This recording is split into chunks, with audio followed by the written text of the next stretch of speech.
So we continue with market structure. We've talked about perfect competition. We've talked about imperfect competition / monopolistic competition. Today we want to talk about oligopoly. Why do we call it oligopoly? We call it oligopoly because it's a market structure where we have few large firms dominating the industry. There are few large firms. The firms are large, but few of them dominate the industry. That's oligopoly. Do you get what oligopoly is here or not? Yes. It's a market, it's an industry that we have few large firms dominating it. The market for mobile can be a sort of oligopoly. The mobile phones, we have just few large firms there, right? So a market structure, a market where we have, put your head up, now stand upright, stand already. A market where we have just few firms dominating it, it's oligopoly. Do we get oligopoly here? Do we get oligopoly or not? So the market concentration is based on few large firms dominating. So there might be 10 firms in that industry, but maybe 5 of them have the largest market share. Do you understand oligopoly here? Do you get it or not? Yeah. It's a market. Maybe there are 10 firms in that market, but four of them has maybe 25, 20, 15, 10% of the market share. So the rest have maybe 2%, 3%, 1%. That makes it oligopoly. Do we understand oligopoly?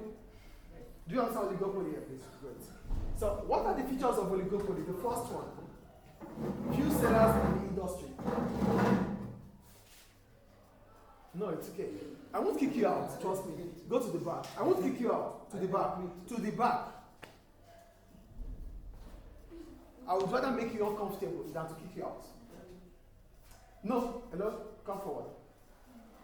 To the left side. It's okay that way, thank you. So what are the characteristics of oligopoly? Number one, few sellers in the industry. Like the definition, there are just few firms in that market selling or producing goods and services. 2, in the interdependence between firms. The action of one firm can affect the others. So it simply means each firm has to put into consideration what other firms will think about whenever they want to make a decision. Interdependence. Do you understand what interdependence is now? Yes. Interdependence means whatever you do could affect you, could have impact on you. That's interdependence. So the action of one firm can have impact on other firms. So whatever firm A wants to think about, it puts into consideration firm B and the rest. Do we understand interdependence? Do we understand interdependence or not? Yes.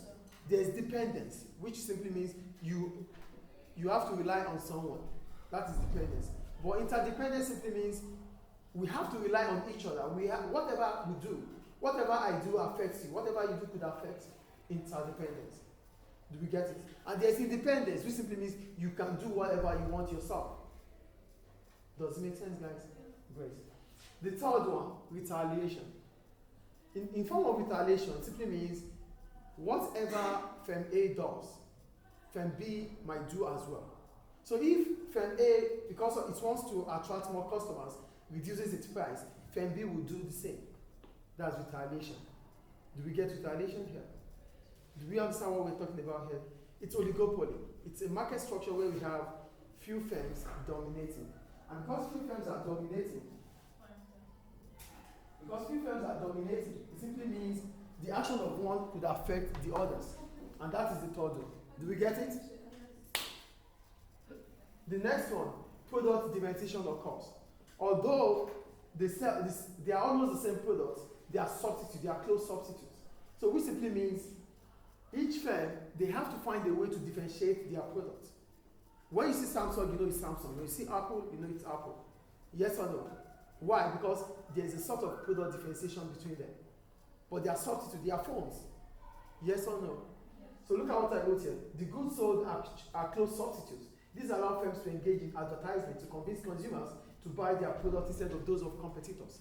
So because they sell close substitutes, what you need to do is to convince consumers to buy your product instead of their product. And you can do that by advertisement. You know what advertisement is, right?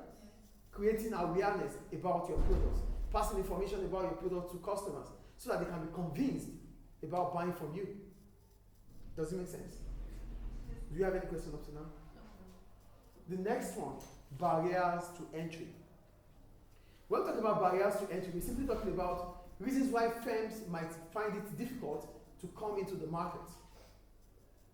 Do you get what I'm saying here? Yes. There are barriers to entry because these are the hindrance. Hindrance.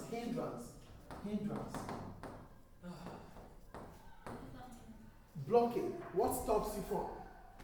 These are the reasons why it's difficult for firms to set up into that country, into that market. Do you get it? So what are the barriers to entry? Number one, economies of scale. When we talk about economies of scale, because there are, remember we said few large firms. And because you're a large firm, it simply means you produce on a large scale of operation. And because you are producing on a larger scale of operation, you exploit economies of scale. And what is the economies of scale? A cost advantage that you have because you are expanding. So, due to economies of scale, a large firm would have a reduced average cost of production. This is your cost. This is economies of scale. Economies of scale. So because you are expanding, because your output is increasing, your AC curve is falling based on your output. It's falling, but it's coming back up. It's falling. As soon as it gets here, this economies. This is this economies. That means you have expanded more than the optimum level. This is your optimum level. Expanding further brings about these economies of scale. We've done this before, but it's going to be part of what we do in the past paper.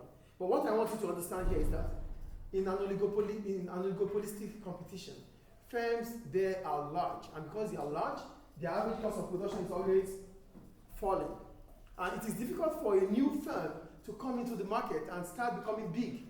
You have to start little by little. So your inability to become big at once makes it difficult for you to go into that market. Do we get it now? In an oligopolistic competition, firms there are already large. Existing firms are large businesses. So which simply means they operate on a larger scale, which allows them to exploit economies of scale. But this is difficult for a new firm that is just setting up to meet up with economies of scale. So you won't want to come into that market because you might not be able to exploit economies of scale. Do you understand the point I'm making now? Do we get it or not? Do we get it or not?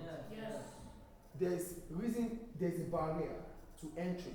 And one of the barriers to entry is economies of scale. So the firms in there, the large firms in there, they are already exploiting economies of scale because they operate on a larger scale. But a new firm coming in, it is difficult for a new firm to become big suddenly. It takes time.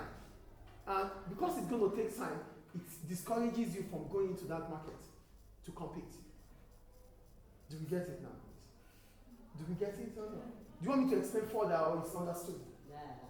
It's understood, right? Yes. Okay, great. 2, access to expensive technology. Because firms in oligopolistic competition, they have financial capability to invest in the latest technology. Because they are big, they have the financial capability. We call it technological economies of scale. But this might be difficult for a new firm that is just setting up. You might not have the financial capability to invest in new technology. So your inability to invest in new technology might be the reason why you're not going to go into that industry. Does it make sense? Do we get it or not? Of course. Technology is expensive, yes or no? So for existing firms, they have the ability to do that because they are big. But a new firm coming in might not have the financial capability to invest in the latest technology.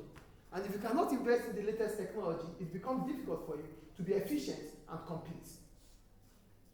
The last one, high setup cost. It's a big industry. You can't just wake up today and say you want to start a mobile phone industry. It's difficult because you have to spend a lot of equipment. You have to spend a lot of money. It needs a lot of investment in capital. Yes or no? So the amount of money you have to start up with might be the reason why you won't want to go into the market. So these are the reasons why firms might find it difficult to set up in an oligopolistic competition. Do we get it? And there's what we call sunk cost. It could be sunk cost. This is barriers to exit. Because you have already invested on a larger scale, it is difficult for you to stop. Some cost is a cost that you cannot recover. The amount of money you have spent in that industry is difficult for you to take it back. Look at Apple. Apple cannot stop operations today because it has invested a lot of capital into the business. Do we understand? And the last one is collusion. For collusion, it simply means firms can collude. They can form what we call cartel. What do I call it? Cartel. So forming the cartel simply means we have come together to decide on what we have to produce and the price we have to produce. That is cartel. So this can happen. These are the features of oligopolistic competition. Do we get it? Yes. Cartel again simply means we come together, we collude to determine the output, what we produce, and the price we have to sell. So if firms form collusion, what they do is, we have oligopoly in Libya. Okay, we have Misrata, we have Benghazi, we have Tripoli. These are large states, right? Okay, you just go to Tripoli, you don't come to Misrata. I will stay in Misrata, you stay in Benghazi. This is collusion. So customers do not have any other opportunity or choice than whatever they see. So it reduces the choices of consumers, and it increases the prices consumers will pay. So this can also happen in oligopolistic competition. Do you get it? Do you have any question? No. Product differentiation. For product differentiation, it simply means because in an oligopolistic competition, they sell goods that are almost close substitutes. So firms have to find a way to differentiate their product from those of competitors. They might do advertisement, because with advertisement, you are creating awareness about your product. Why we have to buy your product instead of buying your competitor's product? That is product differentiation. You have to find a way to differentiate your product from those of your competitors. Because in the eyes of consumers, all the products are the same. So you have to find a way to differentiate it. Is it clear? Do you have any other question? Okay.